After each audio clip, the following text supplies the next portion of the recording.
গাইবেন অপূর্ব, টিকিটের দাম ৩৭,০০০ টাকা। সড়ক দুর্ঘটনায় আহত আইসিইউতে অভিনেত্রী মেঘলা মুক্তা। আসামের বন্যা দুর্গতদের পাশে সালমান খান। শুটিং সেটে দুর্ঘটনায় গুরুতর আহত জুনিয়র এনটিআর। এক নজরে বিনোদন দুনিয়ার খবরাখবর আফফান মিতুলের প্রতিবেদনে।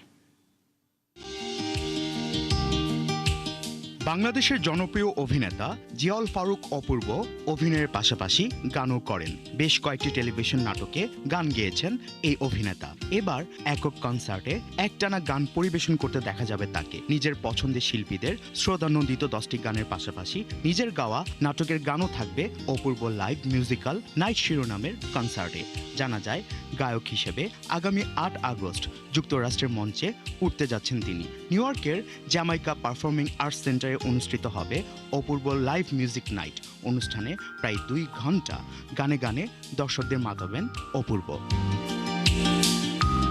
ঢাকাই চলচ্চিত্রের অভিনেত্রী মেঘলা মুক্তা সড়ক দুর্ঘটনায় গুরুতর আহত হয়েছেন। বর্তমানে রাজধানীর একটি হাসপাতালে আইসিইউতে ভর্তি রয়েছেন তিনি। সেখানে তার অস্ত্রোপচার চলছে বলে জানা গেছে। মঙ্গলবার অভিনেত্রীর অফিসিয়াল অ্যাডমিনের পক্ষ থেকে সামাজিক যোগাযোগ মাধ্যমে দেয়া একটি বিবৃতিতে বিষয়টি নিশ্চিত করা হয়। ক্যারিয়ারের শুরুতে ভারতের তেলুগু ভাষা চলচ্চিত্র সাকালা কালা ভাল্লাবুডু এর মাধ্যমে আলোচনায় আসেন মেঘলা মুক্তা। পরবর্তীতে দেশের চলচ্চিত্র এবং ওটিটি প্ল্যাটফর্মের বিভিন্ন প্রযোজনায় অভিনয় করে দর্শকদের কাছে পরিচিতি পান। ভয়াবহ বন্যায় বিপর্যস্ত ভারতের আসামের ক্ষতিগ্রস্ত মানুষের সহায়তায় এগিয়ে এসেছেন বলিউড তারকা সালমান খান। বর্তমানে মুম্বাইয়ে পরিচালক বংশী পাইডি পেলির নাম চূড়ান্ত না হওয়া একটি সিনেমার শুটিংয়ে ব্যস্ত থাকলেও আসামের সংকটময় পরিস্থিতিতে হাত গুটিয়ে বসে থাকেননি এই সুপারস্টার। সেখানকার বন্যা দুর্গত এলাকায় খাবার ও নিত্য প্রয়োজনীয় সামগ্রী পৌঁছে দিতে নিজের ফ্যান ক্লাবের সঙ্গে যৌথভাবে বড় আকারের একটি ত্রাণ কার্যক্রম পরিচালনা করছেন তিনি।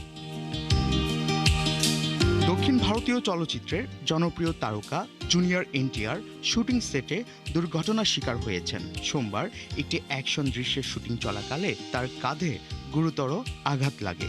দুর্ঘটনার পরপরই তাকে চিকিৎসকদের নিবিড় পর্যবেক্ষণে নেওয়া হয়। চিকিৎসকদের পরামর্শ অনুযায়ী আগামী অন্তত 6 থেকে 8 সপ্তাহ তাকে সব ধরনের কাজ থেকে সম্পূর্ণ বিরত থাকতে হবে। আফফান মিতুল, 71।